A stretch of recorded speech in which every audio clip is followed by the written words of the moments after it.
में ही जब हम लोग मिले तो सबके सामने भरी महफिल में शूट चल रहा था, वहां पर सबके सामने पैर छुआ खेसारी जी ने। तो इज्जत यहां मिलती है भाई। तो जब इज्जत यहां मिलती है तो मैं पवन सिंह का क्यों सपोर्ट करूं?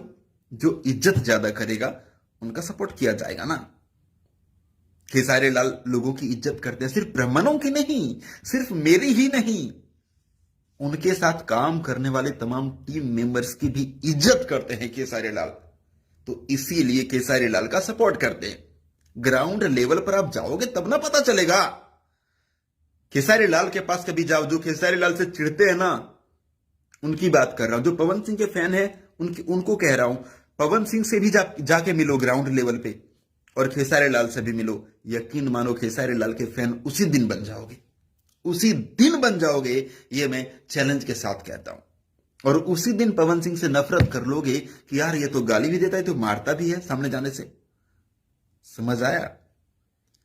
तो ये है अंतर खेसारी लाल और पवन सिंह में, ठीक है?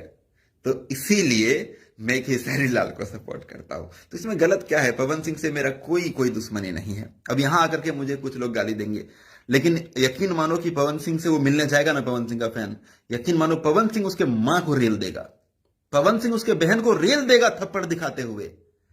लेकिन फिर भी वो लोग, कुछ लोग ऐसे हैं जो पवन सिंह से अपनी बहन को रेलवा लेगा, लेकिन फिर भी उसका फैन बना हुआ रहेगा। समझे? ऐसे लोग महज बहुत चूतिया होते हैं, ठीक है? बहुत ही बड़ा, बहुत बड़ा। ऐसे लोगों को, अपने परिवार की कोई इज्जत ऐसे लोगों में नहीं होती है।